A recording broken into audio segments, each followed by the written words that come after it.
Upon reading Graffiti Lives by Gregory Snyder, I have opened my eyes to the world of graffiti that exists here in New Orleans. Most of the images originate from the Warehouse District. The most basic form of graffiti is a tag, like the one I found here on Tchoupitoulas. The tagger's name is Case and can be found in many places throughout New Orleans. A tag involves getting your name up as quickly as possible anywhere and everywhere. Pictured here is a throw-up, which is far more complicated than a tag, involving 2 to 3 colors. This throw-up was done by a race, as you can see his tag on the right corner. The throw-up was done in 2 parts, the left in 2010 and the right in 2011.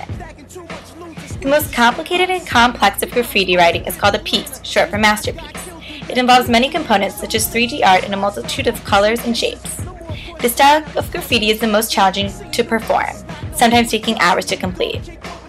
This piece was found on the side of a building. It is clear the artist put a lot of effort into this piece, with all of its elaborate and detailed components.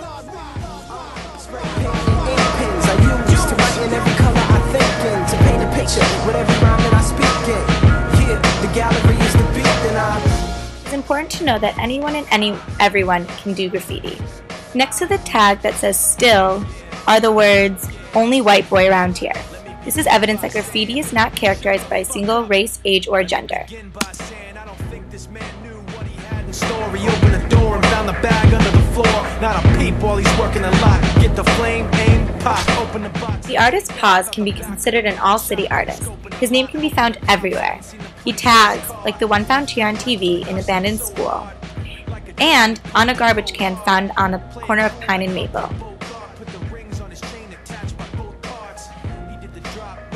He also does very elaborate pieces, such as this wild style piece of his name and tags on the side. Wild style refers to the elaborate and intricate details that go into making a piece stand out.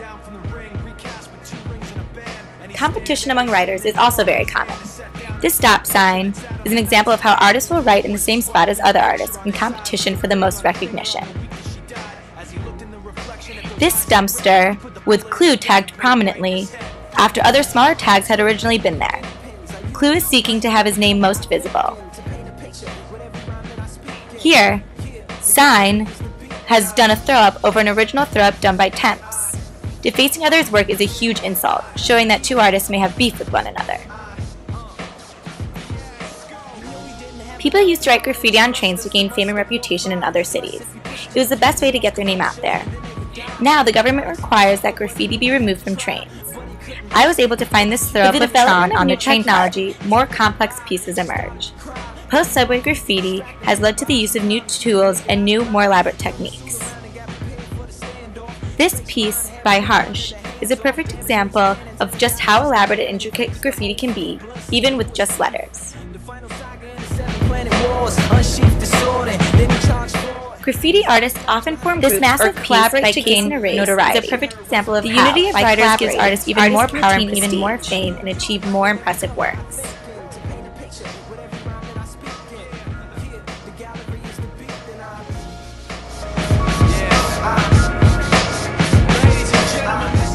This one-way sign is another example of how artists express their group membership, with the tags Temps, Face, and Shares all written together. The evolution of different styles can be seen throughout New Orleans, as seen here on this telephone wire pole. The artist tags "Oh well" with a picture of a man's profile. Tags can be symbols as well as words. On the door of an abandoned building, an artist again uses a symbol of a star to show uniqueness of style. This demonstrates his confidence and self-assurance in his graffiti. The Gray Ghost, who goes around New Orleans painting over others' works, could be interpreted as a new, unique form of graffiti in its own right, or as a movement against graffiti writing.